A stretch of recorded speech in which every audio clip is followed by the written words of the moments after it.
ဒီလူကသူ့စီမှာ$တောင်မရှိတာစီးနေပါလေနဲ့သူ့ရဲ့ရီစာဟောင်းနဲ့သူမရဲ့သားကိုအစစ်မစ်စားတော့ဆိုင်မှာခေါ်ပြီးဧကန်ကျွေးမွေးနေပါတယ်သူတို့တွေက$10 သန်းကိုလောက်ရှိတဲ့အစားအသောက်တွေကိုစားရုံတင်မကပဲသူကတခြားဝိုင်းကဧည့်သည်တွေကိုတောင်$အသိန်းတန်နဲ့ red wine တပလင်းစီတိုက်ထုတ်ဝမလီခဲ့ပါဘူးသူဒီလောက်ထိလက်ဖွားနိုင်ရတဲ့အကြောင်းရင်းကတော့သူ့မှာကုမ္ပဏီပိုင်ရှင်မိန်းမတယောက်ရှိနေလို့ပါပဲဒါပေမဲ့သူတို့လေစားတော့ပြီးလို့မိန်းမဖြစ်သူကိုပတ်စံရှင်းခိုင်းတဲ့ခါမှာတော့အမြဲတမ်းစကားနားထောင်ခဲ့တဲ့ဇနီးဖြစ်သူကထုံးစံတိုင်းပတ်စံမရှင်းပြတော့ပါဘူးသူမကလင်းမောကြီးတစ်ခွက်ပဲတောက်ခဲ့တာမို့ပတ်စံရှင်းပြဖို့မလိုဘူးလို့တောင်ပြောလိုက်ပါသေးတယ်သူမကဘာလို့ခင်မောဖြစ်သူကိုမကူညီချင်တော့တာလဲဆိုရင်တော့သူ့ရဲ့စိတ်တဲ့အမှန်ကိုမြင်သွားလို့ပါပဲတကယ်တော့လွန်ခဲ့တဲ့တနာရီကမှဒီမျိုးသမီးကဘဝအသစ်နဲ့ပြန်လည်မွေးဖွားလာခဲ့တာဖြစ်ပါတယ်အရင်ဘဝတုန်းကသူမဟာမိဘတွေတားတဲ့ကြားကဒီဆင်းရဲတဲ့လူနဲ့လက်ထပ်ခဲ့တာပါခင်မောဖြစ်သူကိုဘဝကောင်းကောင်းပေးနိုင်ဖို့အတွက်သူမမှာရှိတဲ့ညအရာအလုံးကိုပေးဆက်ခဲ့ပါတယ်ဒါပေမဲ့သူမလုံးဝမျောလင့်မထားခဲ့တာကတော့သူမဦးအသက်ခွဲစိတ်ပြီးတာနဲ့ခင်မောဖြစ်သူကသူမကိုခွဲစိတ်ခန်းနဲ့ပြန်တွန်းပို့ခဲ့တာပါပဲသူအဲ့ဒီလိုလုပ်ခဲ့တဲ့ရည်ရွယ်ချက်ကတော့သူမရဲ့နှလုံးကိုသူ့ရဲ့ရီးစားဟောင်းစီအစားထိုးထည့်ပေးဖို့အတွက်ဖြစ်ပါတယ်သူမတေးသွားရင်သူမရဲ့ပိုင်ဆိုင်မှုအားလုံးကိုသူတို့နှစ်ယောက်အမွေးစိတ်ခံမယ်လို့ပြောနေတာကိုကြားလိုက်ရတဲ့အခါမှာတော့သူမရဲ့ရင်ထဲမှာဒေါသတွေတလစ်လစ်တက်လာခဲ့ပါတယ်ဒါပေမဲ့အဲ့ဒီအချိန်မှာသူမမှာပြန်ခုခံနိုင်စွာမရှိခဲ့ပါဘူးမတေခင်မှာတော့သူမကနောက်တစ်ချိန်သာဘဝပြန်စားခွင့်ရရင်သူမကိုနာကျင်အောင်လုပ်ခဲ့တဲ့သူတွေကိုထိုက်တန်နဲ့ပြန်ပြေးဆက်မှုတွေလုပ်မယ်လို့တိတ်တဆိတ်ကျင်းဆိုခဲ့ပါတယ်ဖျားသခင်ကသူမရဲ့ဆူတောင်းကိုကြားခဲ့ပုံရပါတယ်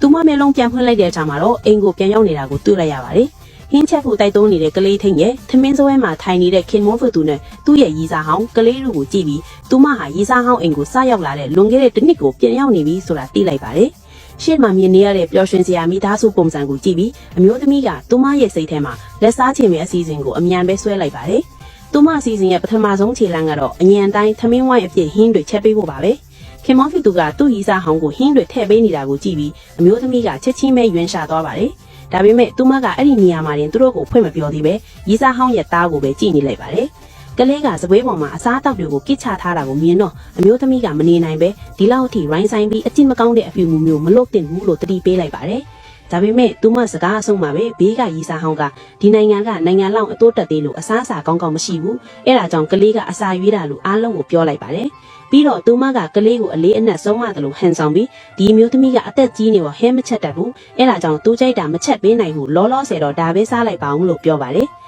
ဒီလောက်အထိအရှက်မရှိတဲ့ရီစာဟောင်းကိုကြည့်ပြီးအမျိုးသမီးကလောင်ရဲရဲလိုက်မိပါတယ်။ဒေါသထွက်လို့နီးဖိနေတဲ့အမျိုးသမီးကသူတို့အားလုံးကိုအိမ်ကချက်ချင်းနှင်းထုတ်ပေးချင်နေပါလေ။ဒါပေမဲ့ခင်မွန်ဖီသူကသူမကိုအသက်ကြီးနေတဲ့အတွက်ကလေးတယောက်ကိုဆုံးမစရာမလိုဘူးလို့ငောင်းငိုင်းခံရတဲ့အတွက်သူမကအနောက်တန်ဟင်းတွေမချက်တတ်တဲ့အတွက်သူ့ရီစာဟောင်းကိုအထင်မြင်သေးဖို့အခွင့်မရှိဘူးလို့ပါနှိမ်လိုက်ပါတယ်။သူ့ရီစာဟောင်းကနိုင်ငံခြားတက္ကသိုလ်တစ်ခုကနေ PhD ဘွဲ့ရထားတဲ့အတွက်တန်ဖိုးမသက်တဲ့အရာတွေကိုလေ့လာမကြည့်ဘူးလို့ဆိုပါတယ်။ခင်မွန်ဖီသူရဲ့ဆွကြွားချက်တွေကိုနားထောင်ရင်အမျိုးသမီးကအရင်ဘဝတုန်းကငါဒီလောက်တောင်လူအထိခဲ့တာလားလို့ကိုပြန်မေးမိပါတယ်။ဒီလောက်တိတာတဲ့လွှဲခွက်တွေကိုတောင်သူမမမြင်ခဲ့ပါဘူး။သူမကိုတောင်းပန်နေတဲ့ခင်မွန်ကိုကြည့်ပြီးအမျိုးသမီးကခတ်တိုးတိုးလေးရဲလိုက်ပါတယ်။သူမအစီအစဉ်ကိုသတိရသွားပြီးချက်ချင်းပဲသဘောထားပြောင်းလိုက်ပြီးသူတို့တကယ်ဘာစားချင်လဲလို့မေးလိုက်ပါတယ်။အမျိုးသမီးရဲ့စကားကိုကြားတော့ကလေးကအသွင်ဆုံးမနေပဲကလထိုင်ပေါ်တက်ထိုင်ပြီးကြောက်ဘူးဆွရနဲ့ငါးသားထူထူအဲဘလိုနီစားချင်လဲလို့ပြောပါတယ်။ရီစာဟောင်းကလေးဈေးကြီးဆုံး red wine တောက်ချင်လဲလို့ပြောပါတယ်။ခင်မွန်ဖီသူကသဘောမတူမှစိုးရင်တယ်လို့နဲ့ဒီအရာတွေကနိုင်ငံခြားမှာဈေးပေါ်ပေမဲ့ဒီမှာတော့အရန်ဈေးကြီးတာမို့သူမကအခုမှပြန်ရောက်ကစာ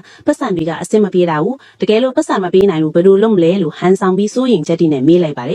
်ဒါကိုကြတော့အမျိုးသားကစိတ်မပူပဲစားဖို့နောက်ဆုံးမှာပတ်စံရှင်းပေးမဲ့သူကဒီအမျိုးသမီးဖြစ်မှာပဲလို့နှစ်သိမ့်လိုက်ပါတယ်သူ့အတွက်ဆိုရင်ဒီအမျိုးသမီးကမိဘတွေနဲ့အတောင်အဆက်အသွယ်ကျဲခဲ့လာလေသူ့ရဲ့စကားတွေကအမျိုးသမီးကိုဒေါသထွက်စေခဲ့ပြီးဒီနေ့ဟာသူတို့ကိုလက်စားချီမဲ့အနေဖြစ်တယ်ဆိုတာသူမသိခဲ့ပါဘူးသူတို့ထွက်သွားတာကိုကြည့်ပြီးအမျိုးသမီးကသူမရဲ့လက်ထောက်ကိုဖုံးဆက်ပြီးခင်မွန်ဖြစ်သူရဲ့ဘန်ကက်တွေကိုပိတ်ခိုင်းလိုက်ပြီးခင်မွန်ဖြစ်သူဘာမှမရပဲထွက်ရမယ်ကွာရှင်းစာချုပ်ကိုပြင်ဆင်ခိုင်းလိုက်ပါတယ်မကြခင်မှာပဲသူတို့အုပ်စုစားတောက်ဆိုင်ကိုရောက်ပါတယ်ဒါပေမဲ့အမျိုးသမီးကတာမန်နေရာပဲကြိုတင်မှာထားတယ်လို့ကြောင်းလိုက်ရတဲ့အခါမှာရီစာဟောင်းကနှက်ခေါင်းရှုံးပြီးနိုင်ငံခြားမှာဆိုရင်ပိုပြီးလွတ်လပ်တဲ့အဆင့်မြင့်နေရာတွေပဲယူတယ်လို့ပြောပါတယ်ပြီးတော့မှသူမကနားလည်ပေးသလိုနဲ့တကယ်လို့နေရာမရနိုင်ရင်လည်းကိစ္စမရှိဘူးလို့ပြောလိုက်ပါတယ်ဒါကိုကြားတော့ကလေးကအဆင့်မြင့်နေရာမှာပဲထိုင်ကြလေမရရင်မစားဘူးလို့ပြောပြီးဆိုင်လေးကိုပြေးဝင်သွားပါတယ်ဒါကိုမြင်တော့စားသွဲဖို့ကဒီနေ့ကခရစ်စမတ်ဖြစ်တဲ့အတွက်အဆင့်မြင့်နေရာတွေအကုန်ပြည့်နေပြီလို့တတိပေးပါတယ်ဒါပေမဲ့အဲ့ဒီထက်ပိုမြင့်တဲ့အထူးနေရာတစ်ခုတော့ကြံသေးပါတယ်သဘောတူလိုက်တဲ့အခါမှာတော့စားသွဲဖို့ကဒီနေရာအတွက်အနည်းဆုံး$1,300ရမယ်လို့ထပ်ပြီးတတိပေးပါတယ်ဒါကိုကြတော့အမျိုးသားကမန်တက်ပြီးအဲ့ဒီနေရာကိုပဲယူမယ်လို့ပြောလိုက်ပါတယ်ပြီးတော့သူ့ရီစာဟောင်းကိုအဲ့ဒီမှာထိုင်ပြီးဇနီးဖြစ်သူကိုတော့ဘီးဝိုင်းကိုတွန်းပို့လိုက်ပါတယ်အဲ့ဒီနောက်မှာသူတို့နှစ်ယောက်က မန်နျူတွေကဈေးအကြီးဆုံးအစားအသောက်တွေကိုမှာမာတော့တယ်ဒါကိုကြားတော့ရီးစားဟောင်းကပတ်စံမရှင်းနိုင်မှာဆိုလို့တားတယ်လို့လုပ်ပေမဲ့ခင်မင်းဖြစ်သူကတော့ဇနီးဖြစ်သူရှင်းပေးမှာပဲလို့ယုံကြည်နေတာကြောင့်ဂယုမဆိုင်ပါဘူးသူတို့နှစ်ယောက်မှားနေတော့မှာပဲ